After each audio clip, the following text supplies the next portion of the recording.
I'm going to start out this project by disconnecting the fuel line right here, and I know my injectors are leaking, so I already know this is not pressurized.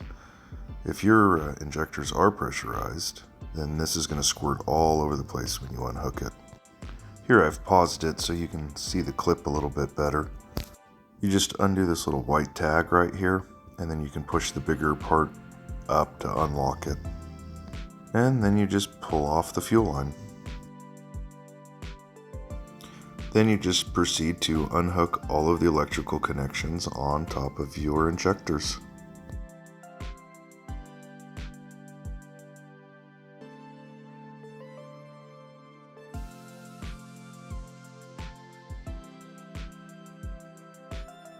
And now I've moved over to unhooking the return fuel line hose from the overpressure sensor valve right here on top of the fuel rail. And just continue to disconnect any of the other wires that might be hooked up around it or in the way. Right here I'm just unhooking the wire loom from the fuel rail. You want to try to get as much out of your way as possible to be able to get the fuel rail and the injectors out easily.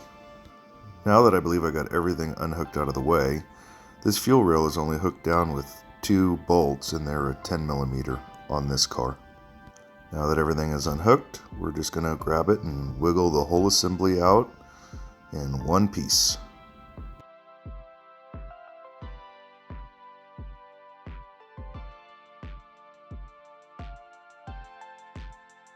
Depending on your model, this could take a little bit of wiggling to get out, so be patient with it and don't force anything.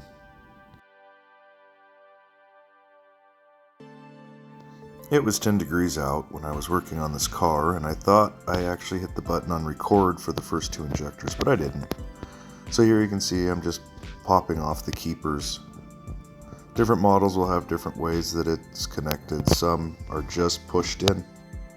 They won't even have keepers. And once again, because of the cold, I thought I hit the record button and I did not get it filmed being put back together. So you can kind of see it here. And here I'm cleaning out the injector portholes. There's a lot of grime built up, and you want to be careful cleaning these out. You want to try to minimize the amount of dirt you get down on top of that piston.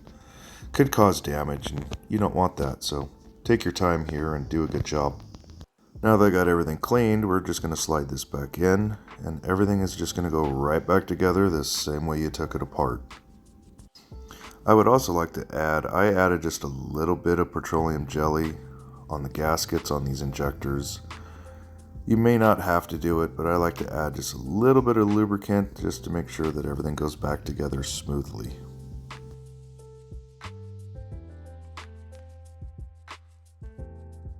And there were some little spacers underneath this fuel rail where the bolts go through.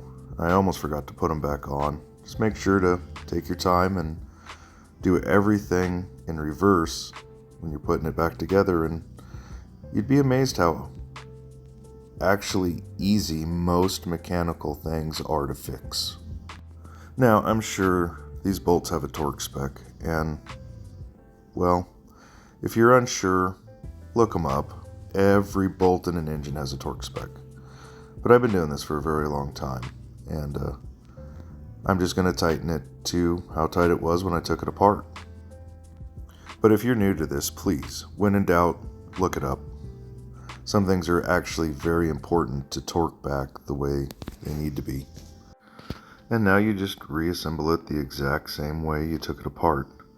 On this motor, I didn't have to worry about labeling any of the connections. They were extremely obvious which connection goes where, and you could not mess this up even if you tried.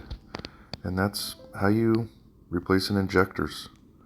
Different makes, different models, it's going to be different. Some you actually have to take off of the air intakes. This vehicle you didn't. But overall, the concepts are pretty much the same. If you can do one vehicle, you can pretty much do them all. And if you're get confused, you can always do a little research, and that's why we do these videos. If you like this video, please like and subscribe, and there will be more coming.